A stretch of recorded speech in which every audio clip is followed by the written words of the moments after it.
नमस्कार। आप सभी का स्वागत है एक बार फिर से प्राचीन भारत का इतिहास। आज अपन जो टॉपिक पढ़ेंगे उसका नाम है ताम्रपाषाण संस्कृति, ताम्रपाषाण काल। हम पूर्व में पाषाण काल के बारे में पढ़ चुके हैं। पाषाण काल को हमने अलग अलग पार्ट्स में डिवाइड करके पढ़ा था। पूरा पाषाण काल, मध्य पाषाण काल और नव पाषाण काल। पूरा पाषाण को फिर हमने उच्च, मध्य और निम्न पूरा पाषाण काल के रूप में अलग अलग उसको बांट के पढ़ा था। आज का जो हमारा टॉपिक है ताम्रपाषाण काल। ताम्रपाषाण काल संस्कृति थी वो नव पाषाण काल और जो लौह युग था उसके बीच के संक्रमण काल का समय था। यहाँ पे कहीं कहीं कांस्य के जो उपकरण थे या औजार थे उनका प्रयोग भी किया जाता है, तो कई जगह यहाँ कांस्य युग भी बोल दिया जाता है। तो सबसे पहले अगर हम बात करें ताम्रपाषाण काल की, तो ये एक ग्रामीण संस्कृति थी। ये एक ग्रामीण संस्कृति थी। और जब नाम आता है ताम्र का, तो ताम्र एक धातु है, आप सभी जानते हैं, ये है तांबा। तांबा धातु पहली ऐसी धातु थी जिसका उपयोग मनुष्य ने किया था। मानव ने जो पहली धातु थी जो जिसका प्रयोग करना सीखा था धातु का, वो तांबा थी। तो ताम्रपाषाण काल ग्रामीण संस्कृति और तांबे का प्रथम बार प्रयोग मानव ने किया। अब हम बात करते हैं ताम्रपाषाण संस्कृति के प्रमुख स्थलों की। तो प्रमुख स्थलों की अगर हम शुरुआत करें तो वो राजस्थान से करेंगे। राजस्थान के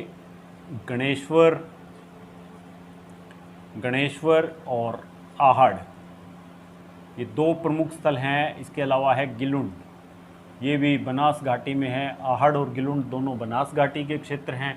और इसके अलावा जो गणेश्वर है वो वर्तमान नीम का थाना जिला, अभी राजस्थान में 19 नए ज़िले बनाए हैं। पहले ये गणेश्वर सीकर ज़िले में था, वर्तमान में ये नीम का थाना डिस्ट्रिक्ट राजस्थान में नया ज़िला बना है, नीम का थाना। तो नए ज़िले के अंदर गणेश्वर अभी आ गया है। इससे पहले ये सीकर ज़िले में था। तो राजस्थान के गणेश्वर, आहड़, गिलुंड, इसके अलावा हम छोटे छोटे स्थलों की बात करें तो नोह जो कि भरतपुर में है। जोधपुरा संस्कृति, नाम तो इसका जोधपुरा है लेकिन ये जोधपुर में नहीं है, ये जयपुर में है। तो जोधपुरा संस्कृति, ये सभी राजस्थान के इसके प्रमुख स्थल हैं। अब हम बात करते हैं मध्य प्रदेश की। राजस्थान के पड़ोसी ज़िले मध्य प्रदेश के जो इसमें प्रमुख स्थल है, मध्य प्रदेश में मालवा है, एक तो मालवा जगह है, एक कायथा है, ये कायथा संस्कृति कहते हैं, मालवा संस्कृति कहते हैं। यहाँ पे छोटे छोटे कई स्थल हमें मिले हैं। इसके अलावा एरण है, जैसे मालवा संस्कृति है, इसमें नवदा टोली और महेश्वर ये दो स्थान हमें यहाँ पे मिले हैं। मालवा जो संस्कृति है वहाँ पे हमें दो स्थान है, नवदा टोली और महेश्वर। ये दो स्थानों से मिलके मालवा संस्कृति, इसके अलावा छोटे छोटे कई स्थान हमें यहाँ पे मिले हैं। तो ये सब मध्य प्रदेश के स्थान हो गए। इसके अलावा हम बात करें महाराष्ट्र की। महाराष्ट्र, वर्तमान जो आधुनिक महाराष्ट्र है उसमें लगभग संपूर्ण महाराष्ट्र में कोंकण तट के क्षेत्र को छोड़कर वर्तमान जो महाराष्ट्र है उसके लगभग संपूर्ण क्षेत्र के अंदर विभिन्न स्थानों पर ताम्रपाषाण संस्कृति के अवशेष हमें मिले हैं। तो यहाँ हम बात करेंगे प्रमुख स्थानों की। तो महाराष्ट्र का जोरवे है, जोरवे संस्कृति के नाम से जाना जाता है। इसके अलावा हम बात करें महाराष्ट्र में तो इनाम गांव है, सोन गांव है, दायमाबाद है, दायमाबाद या दैमाबाद भी कहते हैं इसे, कई जगह दैमाबाद भी कहते हैं, दायमाबाद भी कहते हैं। इसके अलावा चांदोली या चंदोली भी बोलते हैं, चांदोली भी बोल देते हैं, चंदोली भी बोल देते हैं। ये प्रमुख स्थान महाराष्ट्र के हमारे हैं। इसके अलावा अगर हम बात करें तो यूपी का छोटे छोटे स्थानों में यूपी का खेराडीह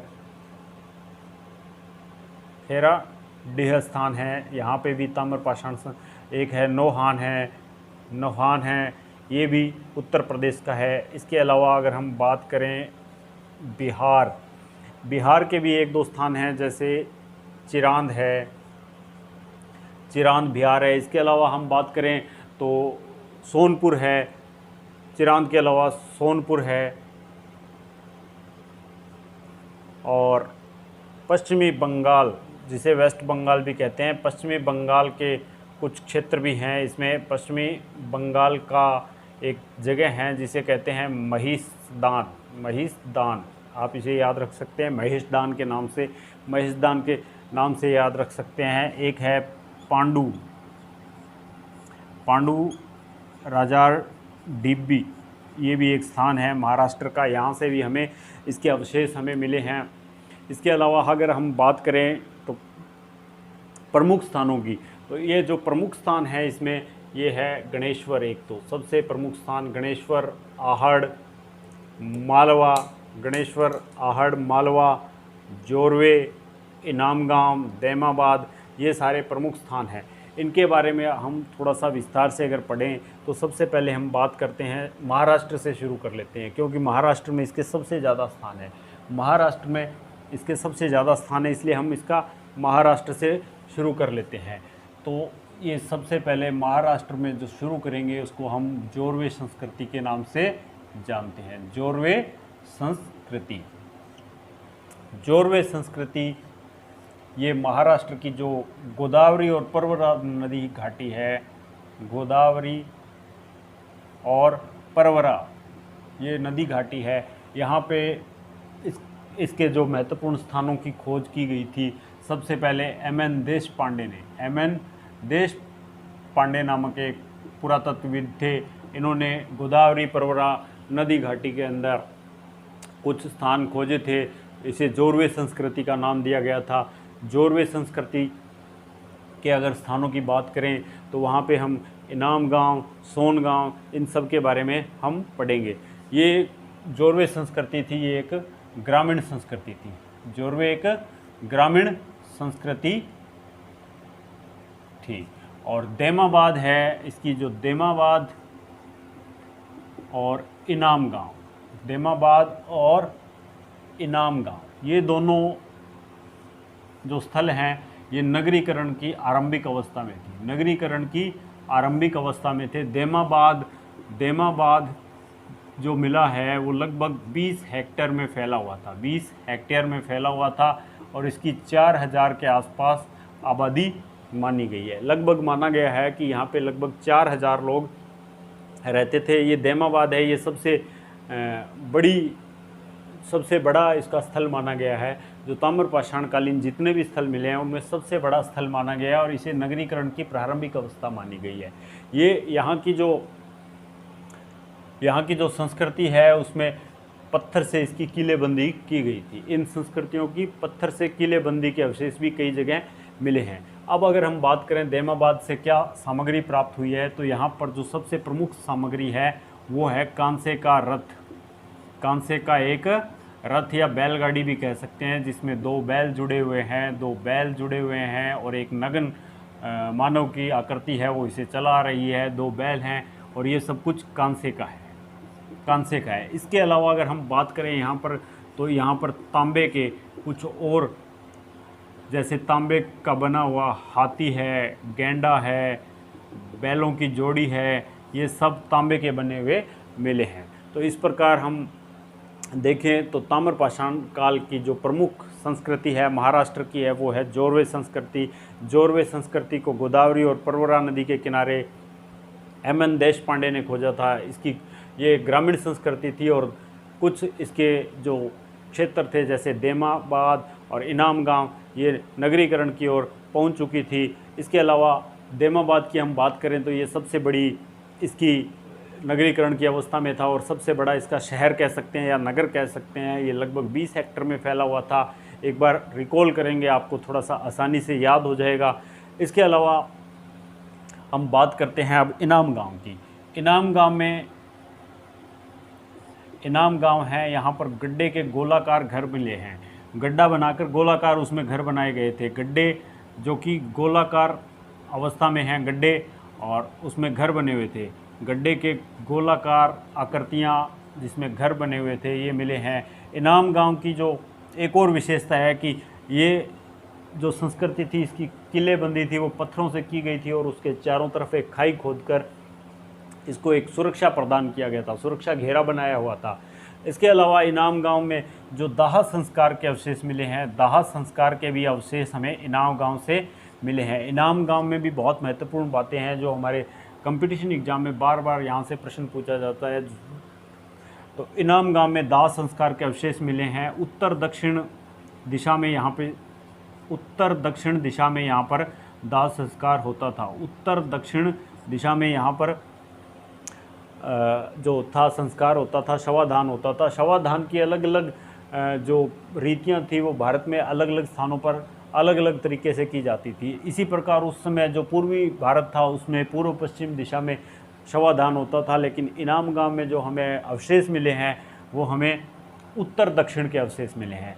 इसके अलावा अगर हम इनाम गांव की बात करें तो यहाँ पर सामाजिक असमानता की शुरुआत होने के अवशेष भी हमें मिलते हैं। सामाजिक असमानता, सामाजिक असमानता, सामाजिक असमानता के जो अवशेष या जो शुरुआत मानी जाती है वो इनाम गांव की ताम्रपाषाण संस्कृति से माने जाते हैं, क्योंकि यहाँ पर जो महत्वपूर्ण कुछ घर थे वो आयताकार अवस्था में थे, यानी गांव के जो मुखिया लोग होते थे वो आयताकार घरों में रहते थे और जो बाकी के घर हैं वो छोटे छोटे गोलाकार बने हुए हैं। इसका मतलब इनमें बाकी लोग रहते थे। तो एक तरह से कहा जा सकता है कि यहाँ पे सामाजिक असमानता की शुरुआत हो गई थी, सामाजिक असमानता की शुरुआत हो गई थी। अब हम बात करें अगर जोरवे संस्कृति की महत्वपूर्ण विशेषता की बात करें तो यहाँ पे हाथ से बनी टोंटी वाले लाल रंग के पात्र मिले हैं। हाथ से बनी टोंटी वाले लाल रंग के पात्र मिले हैं। लाल रंग के पात्र मिले हैं जो कि जोरवे संस्कृति की सबसे महत्वपूर्ण विशेषता है। जोरवे संस्कृति की जो सबसे महत्वपूर्ण विशेषता है, यहाँ पर हाथ से बने टोंटी वाले लाल रंग के जो बर्तन मिले हैं वो यहाँ की महत्वपूर्ण या एक तरह से इसका विशिष्ट पात्र भी उसे कहा जा सकता है। इसके अलावा हम बात करें तो महाराष्ट्र के दो छोटे छोटे और स्थल है, जैसे एक तो है चंदौली से ताम्र निधि मिली है। ताम्र के बर्तन वगैरह ये बहुत सारे मिले हैं, तांबे के बर्तन मिले हैं। और इसके अलावा हम बात करें, हमने इनाम गांव के बारे में पढ़ लिया, हमने देमाबाद के बारे में पढ़ लिया। अगर एक यहाँ पे स्थान रह गया था नेवासा, जहाँ से हमें पटसन के अवशेष मिले हैं। नेवासा, ये प्रश्न बहुत बार कंपटीशन एग्जाम में पूछा जाता है कि कौन सी ताम्रपाषाण संस्कृति के स्थान से हमें पटसन के अवशेष मिले हैं। पटसन के अवशेष कहाँ से प्राप्त हुए हैं, तो उसका उत्तर है नेवासा। तो एक बार हम इतना रिकॉल कर लेते हैं, प्राचीन भारत के इतिहास का जो हमारा टॉपिक है ताम्रपाषाण काल। ताम्रपाषाण काल एक ग्रामीण संस्कृति थी। यहाँ पर तांबे का प्रयोग भी शुरू हो चुका था। इंसान द्वारा, मानव द्वारा जो प्रथम धातु प्रयोग में लाई गई थी वो तांबा थी। जो ग्रामीण संस्कृति होते हुए भी इसके कुछ जगह थी वहाँ पर नगरीकरण का प्रारंभ हो चुका था। इसके प्रमुख स्थानों में हम बात करते हैं राजस्थान के गणेश्वर, आहड़, गिलुंड, नौह, भरतपुर और जोधपुरा जयपुर संस्कृति के बारे में। इसके अलावा मध्य प्रदेश के मालवा, कायथा, एरन, नवदा टोली, महेश्वर, ये स्थान भी यहाँ के महत्वपूर्ण थे। महाराष्ट्र के बात करें अगर हम, तो वहाँ पे महाराष्ट्र में जोरवे, इनाम गांव, सोनगांव, दायमाबाद, चांदोली, नेवासा, ये सभी महाराष्ट्र के थे। नेवासा से पटसन के अवशेष मिले हैं। उत्तर प्रदेश के खेराडीह और नोहान, ये दो महत्वपूर्ण स्थान थे। बिहार का चिरांद और सोनपुर, और एक जगह और थी सेवार, ये भी बिहार में है। यहाँ से हमें इसके अवशेष मिले हैं। पश्चिमी बंगाल में महिषदान, पांडु, राजार ढीबी, ये महत्वपूर्ण स्थान है। अब हम बात करते हैं इसके महत्वपूर्ण स्थलों के बारे में। अगर विस्तार से बात करें तो जोरवे संस्कृति है। जोरवे संस्कृति गोदावरी परवरा नदी के किनारे एम.एन. देशपांडे ने सबसे पहले इसको खोजा था और ये ग्रामीण संस्कृति थी। जोरवे संस्कृति भी एक ग्रामीण संस्कृति थी। चूँकि ताम्रपाषाण काल एक ग्रामीण संस्कृति है, मैंने आपको बताया है, लेकिन इसके देमाबाद और इनाम गांव थे, ये नगरीकरण की सीमा तक पहुंच चुके थे। ये बहुत बड़े क्षेत्र थे। तो जो देमाबाद था, देमाबाद लगभग 20 हेक्टेयर में था और 4000 इसकी आबादी मानी जाती है। इसके अलावा दैमाबाद से कांसे का रथ मिला है, 2 बैल उसके साथ जोड़े हुए थे और एक नग्न मानव आकृति उसे चला रही थी, ये कांसे का है। ये सबसे बड़ी बात है कि ये कांसे का है, ये कांस्य युगीन सभ्यता भी थी। तांबे का यहाँ पे जो मिला है उसमें हाथी है, गेंडा है और बैल यानी सांड है। ये सब तांबे के बने हुए हैं, ये सब तांबे के बने हुए हमें प्राप्त हुए हैं।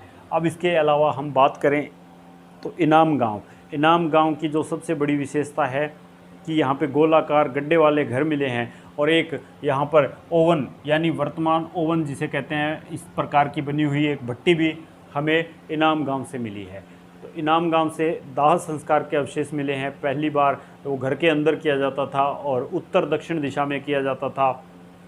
इनाम गांव एक बहुत महत्वपूर्ण स्थल है। इनाम गांव से हमें मातृ देवी की मूर्ति भी मिली है, मातृ देवी की मूर्ति मिली है। इससे हम ये समझ सकते हैं कि उस समय मातृ देवी की पूजा भी की जाती थी, मातृ देवी की पूजा भी उस समय की जाती थी। इसके बाद अगर हम बात करें सामाजिक असमानता की शुरुआत थी। सामाजिक असमानता की शुरुआत भी यहाँ के बने हुए जो निवास अधिक्रम कहते हैं, इसे निवास अधिक्रम से हमें प्राप्त हुई थी। निवास अधिक्रम से हमें प्राप्त हुई थी क्योंकि जो गांव का मुखिया या मुख्य लोग थे वो आयताकार घरों में थे और बाकी लोग थे वो जो अवशेष मिले हैं वो गोलाकार घरों के अवशेष मिले हैं। और यहाँ की जो विशिष्ट पात्र है या जो विशेषता है इनाम गांव की, वो जोरवे संस्कृति की, वो हाथ से बने टोंटी वाले लाल रंग के पात्र हमें प्राप्त हुए हैं।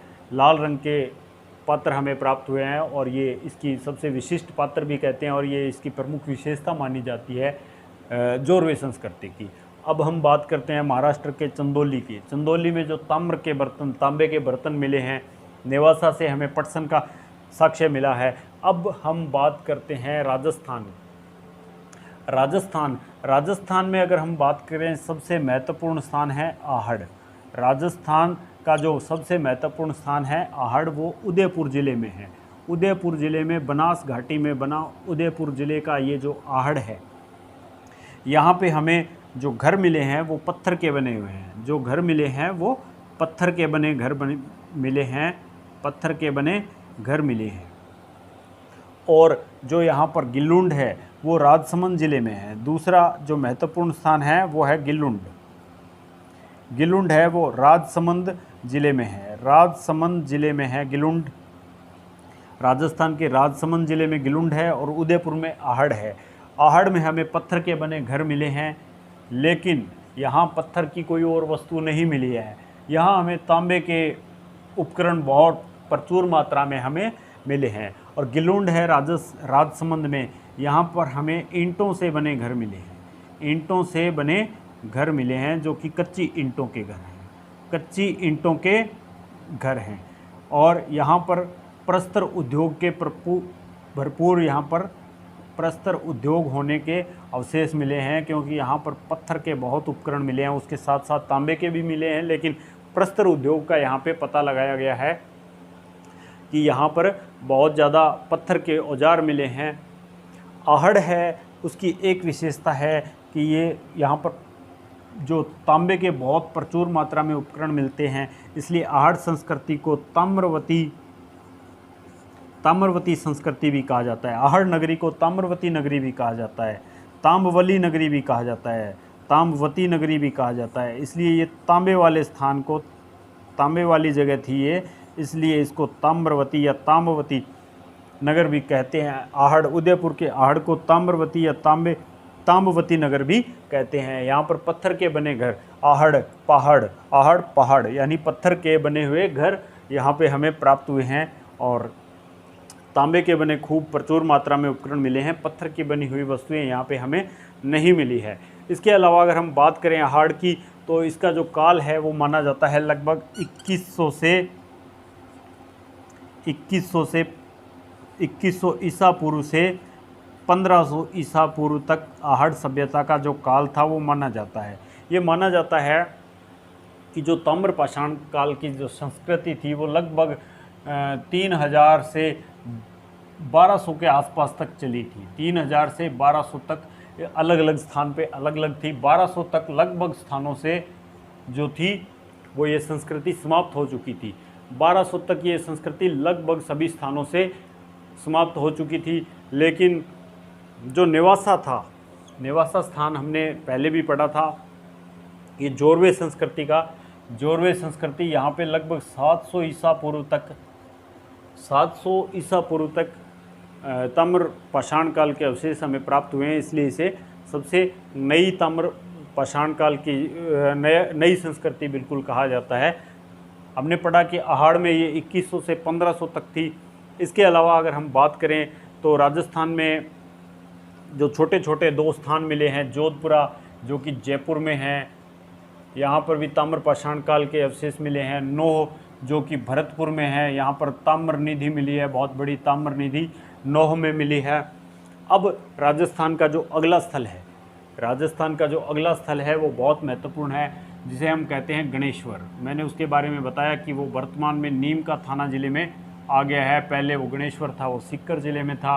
गणेश्वर है वो झुंझुनू की जो खेतड़ी की खान है उसके नज़दीक है। खेतड़ी में जो तांबे की खान है, ताम्र खादान है, उसके नज़दीक स्थित होने के कारण गणेश्वर से ताम्र उपकरण और हथियार भरपूर मात्रा में हमें मिले हैं। गणेश्वर सीकर से हमें तांबे के हथियार और उपकरण भरपूर मात्रा में मिली है। इसमें एक सबसे जो महत्वपूर्ण है वो है बाणागर, यानी तीर के जो आगे जो बनाए जाते थे बाणागर, तांबे के तीर हम कह सकते हैं। तांबे के तीर मिले हैं, तांबे के तीर हमें सीकर से मिले हैं। इसके अलावा जो मछली पकड़ने का कांटा, तांबे का मछली पकड़ने का कांटा, ये भी हमें सीकर से मिला है। तांबे की छेनी, ये भी हमें गणेश्वर सभ्यता से मिली है। तांबे की छेनी ये भी गणेश्वर जो कि सीकर में है, वर्तमान नीम का थाना ज़िले में है, वहाँ से मिली है। इसके अलावा अगर हम बात करें तो चूड़ियाँ, तांबे के जो औरतों के प्रयोग किए जाने वाले जो जिन्हें वे आभूषण कहते हैं वो हमें मिली है। और गणेश्वर सभ्यता का जो काल माना जाता है वो माना जाता है 2800 ईसा पूर्व से 2500 ईसा पूर्व, 2800 ईसा पूर्व से 2500 ईसा पूर्व गणेश्वर सभ्यता का काल माना जाता है। जो गणेश्वर सभ्यता थी वो 2500 ईसा पूर्व तक वहाँ पर प्रचलन में थी, उसके बाद धीरे धीरे ये समाप्त हो गई। अब हम राजस्थान की जो हमने पढ़ी है उसको एक बार रिकॉल कर लेते हैं। आहड़ जो कि उदयपुर में है, आहड़ उदयपुर में है, इसका जो काल था वो 2100 से 1500 तक था। आहड़ में जो उदयपुर के पास बनास नदी घाटी में है, जो कि बनास नदी घाटी में है, यहाँ पर हमें पत्थर से बनाए घर मिलते हैं, ईंटों के बने हुए घर हमें गिलुंड में मिलते हैं। आहड़ में हमें ईंटों से बने हुए घर नहीं प्राप्त होते हैं। इसके अलावा अगर हम बात करें तो यहाँ पर भरपूर मात्रा में तांबे के उपकरण और औजार मिलने के कारण आहड़ को ताम्रवती नगरी या ताम्रवती नगरी भी कहते हैं। तांबे वाला स्थान है ये आहड़, इसलिए इसे ताम्रवती नगरी भी कहा जाता है। गिलुंड राजस्थान के राजसमंद ज़िले में है। यहाँ पर ईंटों से बने, कच्ची ईंटों से बने घर हमें मिले हैं और यहाँ पर प्रस्तर उद्योग यानी भरपूर मात्रा में या पाषाण के उपकरण हमें मिले हैं, इसलिए इसे प्रस्तर उद्योग की संज्ञा भी दी गई है। अगला जो हमारा है वो गणेश्वर। गणेश्वर का जो काल है वो 2800 से 2500 ईस्वी तक, ईसा पूर्व तक का माना जाता है। ये जो है वो खेतड़ी जो कि झुंझुनू में है, वर्तमान राजस्थान के झुंझुनू ज़िले में, जहाँ पे तांबे की बहुत खानें हैं, वहाँ पर उसके नज़दीक होने के कारण यहाँ से भी हमें भरपूर मात्रा में तांबे के उपकरण मिले हैं, जिनमें हथियार भी हैं, बाणागर है, तांबे के तीर है, तांबे का भाला भी है। तांबे का भाला भी हमें यहाँ से प्राप्त हुआ है, तांबे का भाला भी हमें प्राप्त हुआ है। मछली पकड़ने का कांटा भी हमें यहाँ से प्राप्त हुआ है, तांबे की छेनी। अब हम बात करते हैं मध्य प्रदेश के मालवा की। मालवा संस्कृति, मालवा संस्कृति मध्य प्रदेश, मालवा संस्कृति मध्य प्रदेश, ये नर्मदा घाटी के आसपास का जो क्षेत्र है वहाँ पे एच.डी. सांकलिया ने इसे सबसे पहले खोजा था। एच.डी. सांकलिया एक पुरातत्वविद हैं, इन्होंने यहाँ पर मालवा संस्कृति की खोज की थी। मालवा संस्कृति की खोज लगभग एच.डी. सांकलिया ने इसके नर्मदा घाटी के आसपास की थी। मालवा संस्कृति की अगर हम बात करें तो यहाँ पर इसमें नवदा टोली एक स्थान है, नवदा टोली, और दूसरा है महेश्वर।